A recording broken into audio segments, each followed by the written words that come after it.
o marxismo, né? Vocês conhecem essa figura aqui? Ele é o Karl Marx. Ele nasceu em 1818 na Alemanha e morreu em 1883 na Inglaterra.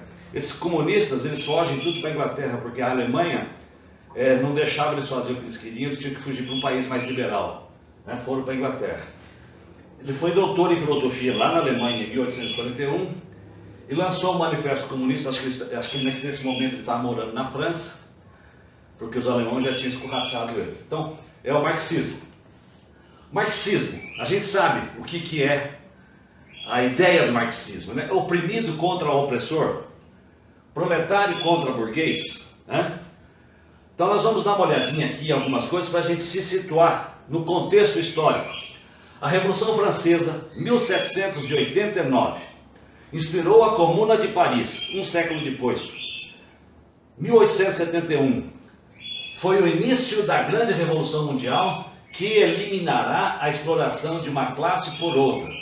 Eu peguei isso aqui de um site que chama Esquerda Marxista, faz semana passada, tá? Então, eles estão aí todinhos muito assanhados, né? Então, a Revolução Francesa, com aquela visão de igualdade deles, tem o seu mérito, óbvio que tem o seu mérito, né? Mas eles também foram o início de todo esse movimento. Então, eles consideram que a Revolução Francesa foi o início de tudo. Mas teve um outro cara. Nós, os alemães, temos um sistema muito melhor que os ingleses e franceses. Quem falou isso?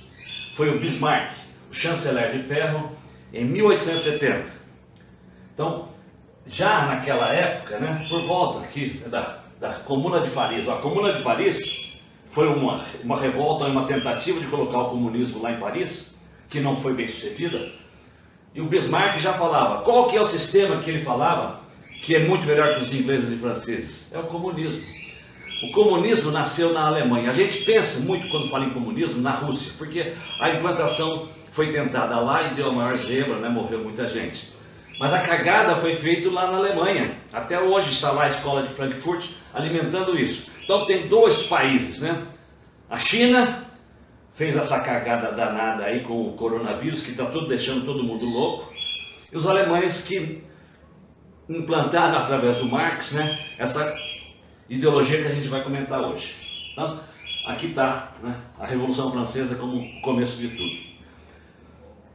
A escola de Frankfurt, que eu já citei, é uma tentativa de criar um método científico para alcançar a sociedade sem classes, alcançar o comunismo. A gente já viu todas as experiências malogradas deles, mas eles não desistem. O marxismo, nós estamos falando sobre o marxismo hoje, né? Oprimido contra o opressor.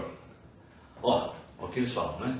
Se tornará historicamente possível a eliminação da exploração do homem sobre o homem. Até aí tudo bem.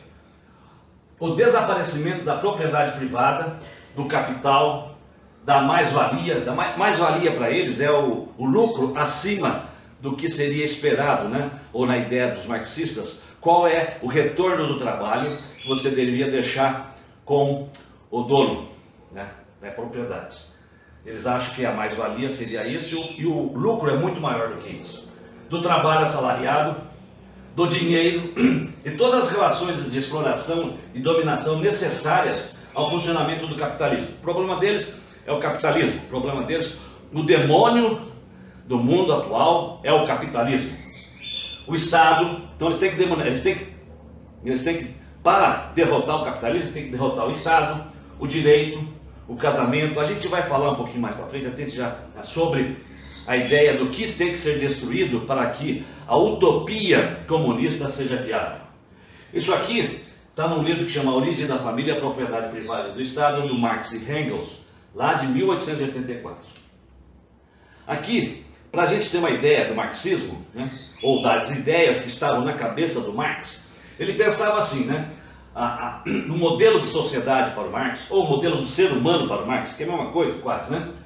Ele falava assim, nós temos uma coisa que é as coisas espirituais, as coisas da mente, né? O cérebro, os princípios, valores, ideias, autoridade, cultura, espírito, alma, relações humanas, ética. Isso é tudo abstrato, está aqui dentro. Mas existe uma outra coisa que são os meios de produção, que ele chama de subestrutura. Isso aqui é a superestrutura, isso aqui é a subestrutura, né? Braços e pernas, meios de produção, fábricas, máquinas, matérias-primas, economia burguesa.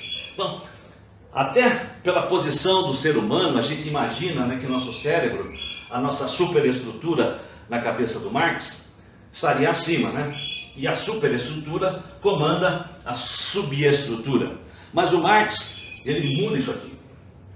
Ele é um materialista, ele é um economista, mas muito mais materialista do que economista, e ele considera que toda a filosofia do mundo, ela é determinada pela parte materialista, né? Economicismo ou materialismo. Organização econômica, troca de matéria com a natureza, né? A gente consome os recursos da natureza e devolve para ela as nossas coisas. Necessidades fisiológicas é o fundamento de todas as instituições sociais e da história. Então, para Marx, a história não começa aqui. A história começa aqui. Então ele inverteu, né, a história. Então, ele tem essa visão que o ser humano só é realmente valoroso quando ele age, não quando ele pensa. Saia da ação, perdão, saia da indignação e parta para a ação. É Marx. Então, não estou dizendo que ele é certo, que ele é errado.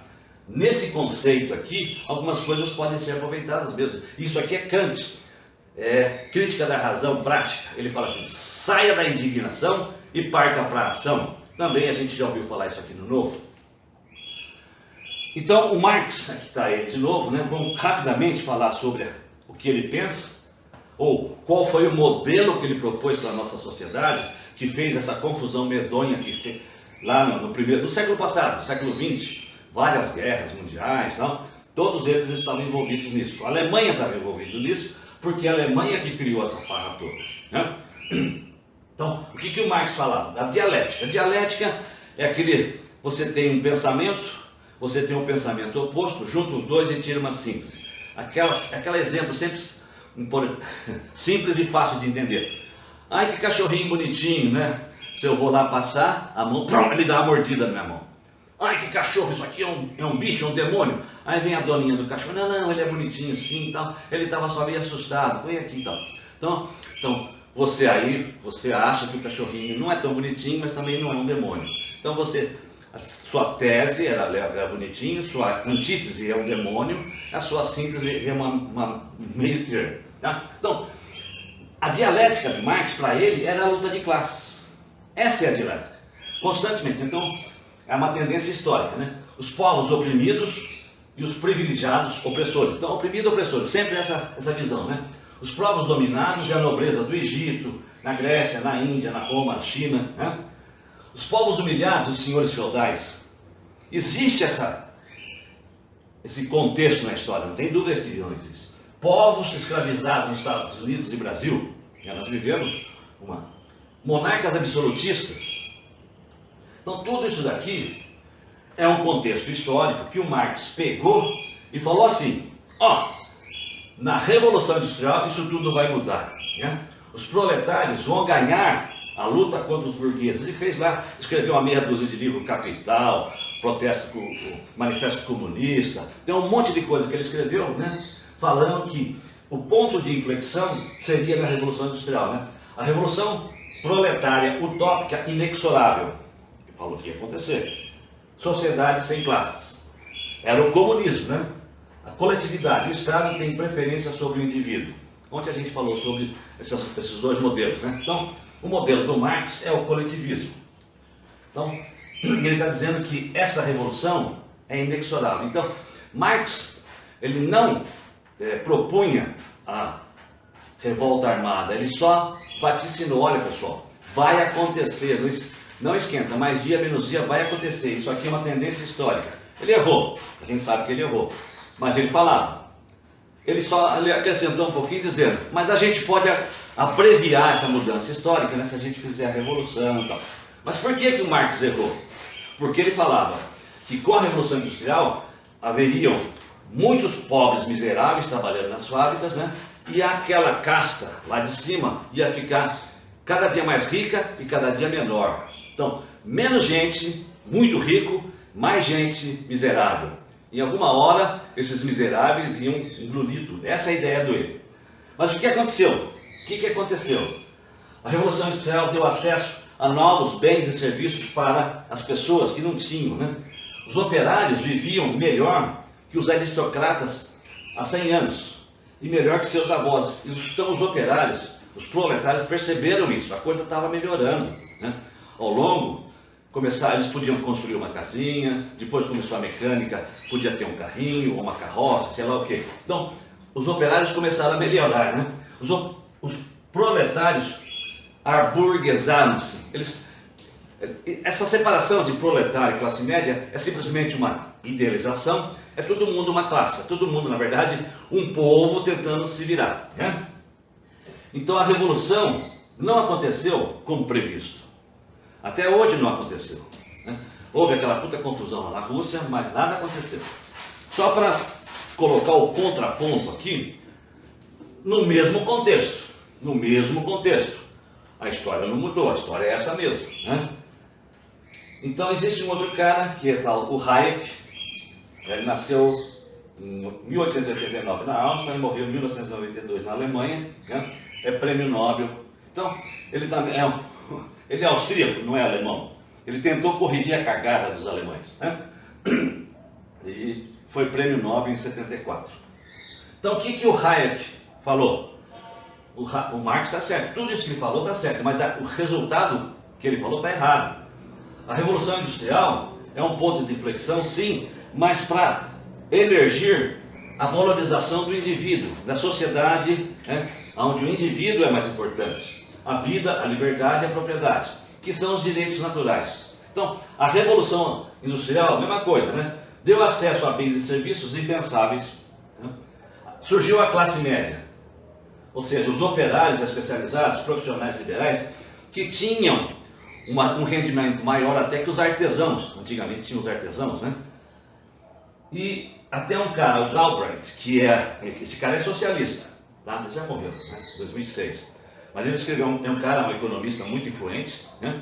Ele escreveu esse livrinho aqui, A Sociedade Afluente, onde ele falava: pessoal, o que o Marx falou não deu certo, vocês têm que cair a ficha. Vocês querem fazer a revolução, tem que ser de outro jeito, não é do jeito que vocês estavam falando. Nós vamos continuar nisso, pessoal. Obrigado por enquanto. A gente vai falar muito sobre essa ideia dele aqui, né? E sobre a escola de Frankfurt, que é a tentativa de fazer essas ideias do Marx vingarem de uma outra forma no mundo atual.